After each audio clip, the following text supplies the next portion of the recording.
Hello everyone, again welcome back to my mini vlog. তো ঘুম থেকে উঠেই দেখি খুব বৃষ্টি হচ্ছিল, আর অনেক দিন থেকেই এখানে বৃষ্টি হচ্ছে, প্রায় 7 দিন থেকে বৃষ্টি হয়েই যাচ্ছে, রোদই উঠছিল না একদম। তো যাই হোক, এরপর আমার ফ্লিপকার্ট থেকে দুটো পার্সেল চলে আসে।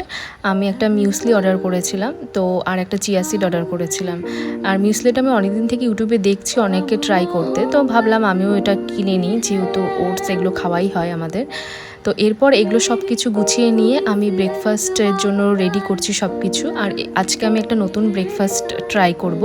আমি বাড়িতে ক্রিম চিজ বানিয়েছিলাম, তো সেটা দিয়ে ব্রেডটাকে টোস্ট করে ক্রিম চিজ দিয়ে উপরে আমি শসা দিয়ে খেয়েছিলাম, তো বেশ ভালো লেগেছিলো খেতে। তোমরাও কিন্তু ট্রাই করতে পারো, আর হেলদিও এটা। আমি মিন্ত্রা থেকে একটা জিমার অর্ডার করেছিলাম, তো অ্যাকচুয়ালি আমার কাছে কোনো জিমার ছিল না, আর এটাই মেন এক্সকিউজ ছিল আমার ওয়ার্কআউট না করার। তো তার জন্য আমি ব্লিস ক্লাবে সেল চলছিল, ভাবলাম একটা জিমার অর্ডার করেই নিই, যেহেতু আমার ওয়ার্কআউটও হচ্ছে না। আর আমি কিন্তু এখনও পর্যন্ত ওয়ার্কআউট স্টার্ট করিনি, কিন্তু সত্যি আমাকে এবার স্টার্ট করতে হবে, কারণ আমি অনেকটাই ওয়েট গেন করে ফেলেছি। তো যাই হোক, দেখো আমি এটা আবার ট্রাই অনও করছি। তো তোমরা তো জানোই ব্লিস ক্লাবের প্রোডাক্ট কতটা ভালো হয়, ভীষণ ভালো ছিল, মানে মনেই হচ্ছিল না আমি কোনো টাইটস পরেছি। তো যাই হোক, এরপর মাকে আমি একটু পনির কেটে দিলাম, মা আর আজকে ভেজ ছিল, ওর জন্য পনির করবে, আর আমরা মঙ্গলবার করে ভেজ খাই। তো এখানে মা শাক করেছিল, পনির করেছিল, আর সয়াবিন ছিল। তো এরপর আমি লাঞ্চ করে আমি এখানে রেডি হয়ে গেছি, আমি একটা জায়গায় যাব, তোমরা দেখতেই পাবে।